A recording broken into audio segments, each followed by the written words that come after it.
Hello दोस्तों, अभी के इस क्लास में आज के परीक्षा के लिए यानी 20 नवंबर सेंटअप परीक्षा के लिए साइंस यानी विज्ञान के हम लोग सब्जेक्टिव क्वेश्चन आंसर देखेंगे इस क्लास में। तो आप लोग इस क्लास में अंत तक बने रहिएगा। ये 100% ओरिजिनल क्वेश्चन पेपर है और इसका सब्जेक्टिव क्वेश्चन बताएंगे इस क्लास में, सब्जेक्टिव क्वेश्चन और उसका आंसर। यहाँ पर देख सकते हो सेकेंडरी सेंटअप एग्जामिनेशन 2024 माध्यमिक उत्प्रेषण परीक्षा 2024 सभी का विषय कोड 112 रहेगा, सभी का सेट कोड ए रहेगा। ये विज्ञान का ओरिजिनल क्वेश्चन पेपर है। इसका सब्जेक्टिव क्वेश्चन हम बताएंगे इस क्लास में। समय 2 घंटा 45 मिनट मिलेगा। तो सबसे पहले यहाँ पर खंड अ मिलेगा जिसमें ऑब्जेक्टिव क्वेश्चन पूछा जाएगा। उसके बाद यहाँ पर देखिए खंड ब मिलेगा सेक्शन बी, जिसमें लघु उत्तरीय प्रश्न और दीर्घ उत्तरीय प्रश्न पूछा जाएगा। तो सबसे पहले फिजिक्स का क्वेश्चन पूछा गया है लघु उत्तरीय प्रश्न, शॉर्ट आंसर टाइप क्वेश्चन। प्रश्न संख्या 1 से 8 तक लघु उत्तरीय प्रश्न है। इनमें से किन्हीं 4 प्रश्नों के उत्तर देना है। तो पहला नंबर क्वेश्चन है कि लेंस की क्षमता की परिभाषा दे, इसका सही मात्रक क्या है। उसके बाद 2 नंबर क्वेश्चन है कि मानो आँख में दृष्टि दोष क्या है, दृष्टि दोष के प्रकारों को लिखे। उसके बाद है कि उत्तल लेंस की फोकस दूरी पर स्थित बीम के प्रतिबिंब की रचना दर्शाए। पर 4 नंबर क्वेश्चन है किसी चालक का प्रतिरोध किन किन बातों पर निर्भर करता है, एमीटर और वोल्ट मीटर में अंतर लिखे। विचलन कोण किसे कहते हैं। उसके बाद 7 नंबर है किसी तार का प्रतिरोध 1 ओम है, इसका कथन क्या तापताएं हैं। उसके बाद है 8 नंबर उत्तम ईंधन की क्या विशेषताएं हैं। उसके बाद दीर्घ उत्तरीय प्रश्न पूछा गया है 9 से 10 तक, यानी फिजिक्स का 2 दीर्घ उत्तरीय प्रश्न पूछा गया है जिनमें से 1 प्रश्नों का ही उत्तर देना है। 9 नंबर क्वेश्चन है प्रकाश का वर्ण विक्षेपण क्या है, तो इसका ही आंसर हम बताएंगे 9 नंबर का। आप लोग क्लास में अंत तक बने रहिएगा। और अगर आप लोग चैनल पर नए होंगे तो चैनल को ज़रूर सब्सक्राइब कर लीजिएगा ताकि आने वाले नेक्स्ट क्लास आपके पास ज़रूर पहुँचे। उसके बाद एक केमिस्ट्री का लघु उत्तरीय प्रश्न पूछा गया है 8 क्वेश्चन जिनमें से 4 प्रश्नों के उत्तर देना है। तो 11 नंबर क्वेश्चन है कि आयोडीन युक्त नमक का उपयोग की सलाह क्यों दी जाती है। 12 है कि किण्वन की क्या क्रिया है, इनमें से कौन सी गैस निकलती हैं। 13 है इथाइल अल्कोहल की संरचना सूत्र लिखे। 14 नंबर क्वेश्चन है क्या होता है जब CO2 गैस चूना जल से प्रभावित किया जाता है। उसके बाद 15 है लोहे की वस्तुओं का जास्तीकरण क्यों किया जाता है, मिश्र धातु किसे कहते हैं, 2 उदाहरण दे। उसके बाद बेकिंग पाउडर क्या है, प्लास्टर ऑफ पेरिस को आर्द्रता से दूर रखना क्यों आवश्यक है। उसके बाद दीर्घ उत्तरीय प्रश्न पूछा गया है केमिस्ट्री का 2 क्वेश्चन जिनमें से 1 प्रश्न का आंसर देना है। 19 नंबर क्वेश्चन है धातुओं के भौतिक गुणधर्म एंड रासायनिक गुणधर्म के आधार पर अंतर लिखना है। 20 नंबर क्वेश्चन है हाइड्रोकार्बन क्या है, यह कितने प्रकार के होते हैं। उसके बाद यहाँ पर बायोलॉजी का क्वेश्चन पूछा गया है लघु उत्तरीय प्रश्न 21 से 28 तक जिनमें से 4 प्रश्नों का उत्तर देना है, यानी 8 क्वेश्चन इसमें भी पूछा गया है जिनमें से 4 का आंसर देना है। तो देख सकते हो ये सभी क्वेश्चन पूछा गया है। यहाँ पर देख सकते हो 24 है पिट्यूटरी ग्रंथि को मास्टर ग्रंथि क्यों कहा जाता है, कायिक जनन क्या है, पौधों में भोजन का स्थानांतरण कैसे होता है, उत्पादक से आप क्या समझते हैं। उसके बाद ये दीर्घ उत्तरीय प्रश्न पूछा गया है बायोलॉजी का 29 और 30 नंबर जिनमें से 1 प्रश्न का आंसर देना है। तो हम 29 नंबर का आंसर बताएंगे मानव के पाचन तंत्र का नामांकित चित्र बनाएं। तो इतना ही क्वेश्चन पूछा गया है। चलिए हम इसका आंसर बताते हैं। ये ओरिजिनल क्वेश्चन पेपर है, आप लोग तैयार कर लीजिए। यही क्वेश्चन आएगा आपके सेंटअप परीक्षा में 20 नवंबर को। तो पहला नंबर का आंसर यहाँ पर लिखना है, लेंस की क्षमता पूछा गया था तो फर्स्ट क्वेश्चन का आंसर लिखना है लेंस की क्षमता का मतलब लेंस द्वारा प्रकाश की किरणों को मोड़ने की क्षमता। लेंस की क्षमता को उसकी फोकस दूरी के व्युत्क्रम के रूप में परिभाषित किया जाता है। इसका एसआई मात्रक डायोप्टर होता है। यह भी पूछा गया था एसआई मात्रक, तो लिख देना एसआई मात्रक डायोप्टर होता है। उसके बाद क्वेश्चन नंबर 2 पूछा गया था कि दृष्टि दोष क्या है या कितने प्रकार का होता है। देख सकते हो ये क्वेश्चन फाइनल बोर्ड परीक्षा में कितना बार पूछा गया है, इसलिए आप लोग ये सभी प्रश्न को याद कर लीजिएगा। फाइनल बोर्ड परीक्षा में भी पूछा जाता है। तो इसका आंसर यहाँ पर लिखना है जब किसी वस्तु का प्रतिबिंब आँख की रेटिना पर स्पष्ट रूप से नहीं बनता है तो इस दोष को दृष्टि दोष कहते हैं। दृष्टि दोष मुख्यतः 3 प्रकार के होते हैं। पहला निकट दृष्टि दोष, इसमें प्रतिबिंब रेटिना के पीछे बनता है। इसमें दूर की वस्तु स्पष्ट परंतु निकट की वस्तु स्पष्ट दिखाई नहीं देती हैं, और ये फिगर भी बना लेना है। उसके बाद दूसरा दीर्घ दृष्टि दोष है, अबिंदुकता है, इसके बारे में लिख लेना है यहाँ तक। उसके बाद क्वेश्चन नंबर 4 पूछा गया था कि चालक का प्रतिरोध किन किन बातों पर निर्भर करता है, तो इसका आंसर लिखना है चालक का प्रतिरोध निम्नलिखित बातों पर निर्भर करता है। पहला है चालक की प्रकृति पर, इसके बारे में यहाँ तक लिखना है।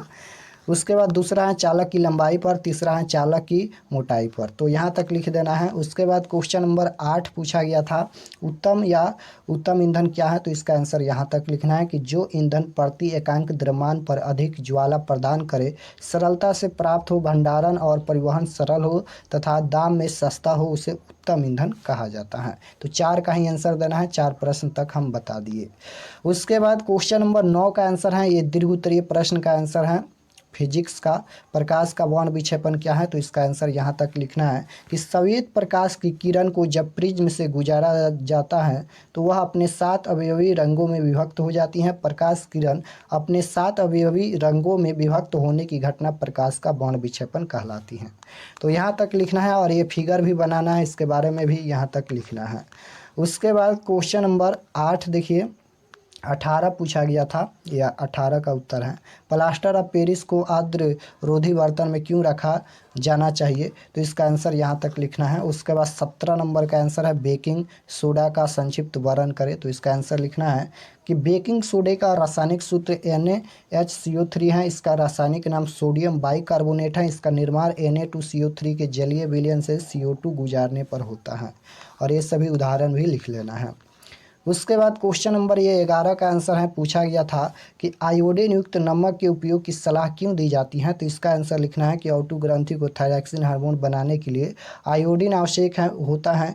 हमारे शरीर में प्रोटीन और वसा के उपचयन के थायरॉक्सिन कार्बोहाइड्रेट नियंत्रित करता है, यह वृद्धि संतुलन के लिए आवश्यक है। यदि हमारे भोजन में आयोडीन की कमी रहेगी तो गायटर से ग्रसित हो सकते हैं। इस बीमारी का लक्षण फूली हुई गर्दन या बाहर की ओर उभरे हुए नेत्रगोलक हो सकते हैं। इस रोग से बचने तथा आयोडीन की शरीर में कमी दूर करने के लिए आयोडीन युक्त नमक का उपयोग की सलाह दी जाती है। यहाँ तक इसका आंसर लिखना है।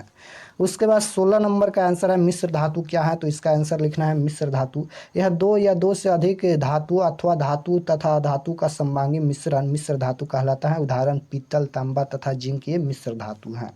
उसके बाद क्वेश्चन नंबर 19 का उत्तर है, ये दीर्घ उत्तरीय प्रश्न का आंसर है केमिस्ट्री का। 19 नंबर में पूछा गया था कि रासायनिक गुणधर्म और भौतिक गुणधर्म के आधार पर धातु एवं अधातु में अंतर लिखना है। तो यहाँ पर ये उत्तर है रासायनिक गुणधर्म के आधार पर, तो यहाँ पर धातु और अधातु में अंतर लिखना है रासायनिक गुणधर्म के आधार पर, यहाँ तक।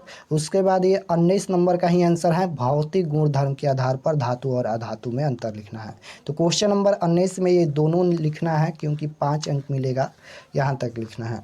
उसके बाद ये क्वेश्चन नंबर 26 का आंसर है बायोलॉजी का, पौधों में स्थानांतरण का क्या अर्थ है, तो इसका आंसर लिखना है कि पत्तों से भोजन का पौधे के विभिन्न भागों तक पहुंचाने की क्रिया स्थानांतरण कहलाती है। स्थानांतरण में फ्लोएम ऊतकों की भूमिका महत्वपूर्ण होती है।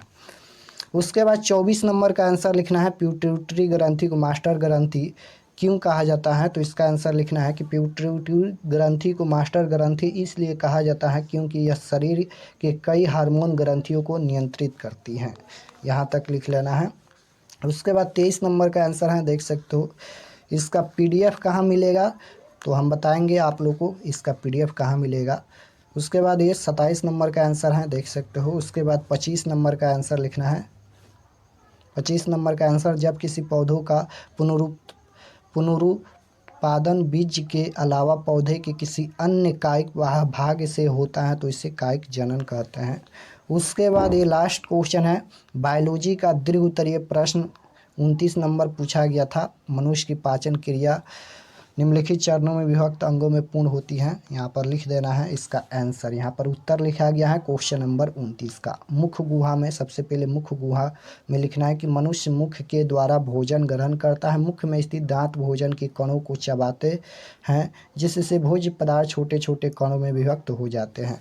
तो इस तरह से लिखना है। ये फिगर भी बनाना है क्योंकि फिगर ही महत्वपूर्ण है, ये फिगर जरूर बनाना है। उसके बाद आमाशय में क्या होता है, ग्रहणी भाग में क्या होता है, क्षुद्रांश में क्या होता है, बरियात में क्या होता है, यहाँ तक इसका आंसर लिखना है।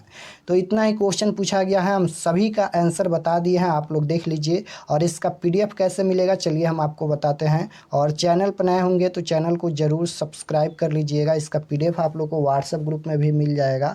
नंबर लिख देते हैं 92929627 इस पर आपको व्हाट्सएप पर मैसेज करना है और वेबसाइट पर भी अपलोड कर दिया है। चलिए हम आपको बताते हैं। तो objective subjective question answer PDF download करने के लिए गूगल या क्रोम में चले आना है और सर्च करना है आरके एक्सपर्ट क्लासेस। देख सकते हो इसी चैनल का नाम सर्च करना है आरके एक्सपर्ट क्लासेस। तो जैसे ही सर्च करेंगे तो आपके सामने यहाँ पर फर्स्ट पेज आएगा आरके एक्सपर्ट क्लासेस का। देख सकते हो यहाँ पर, इस पर आपको क्लिक करना है, इस पर आपको क्लिक करना है। तो चलिए हम क्लिक करते हैं। क्लिक करने के बाद इसको एक बार ज़रूर रिफ़्रेश कर दीजिएगा ताकि आप लोग में भी अपडेट हो जाए। तो यहाँ पर ये ओपन हो रहा है। ओपन होने के बाद इसको 1 या 2 बार ज़रूर रिफ़्रेश कर दीजिएगा। देख सकते हो यहाँ पर इसको इस तरह से रिफ़्रेश कर देना है और रिफ़्रेश करने के बाद नीचे आएंगे। नीचे आने के बाद क्लास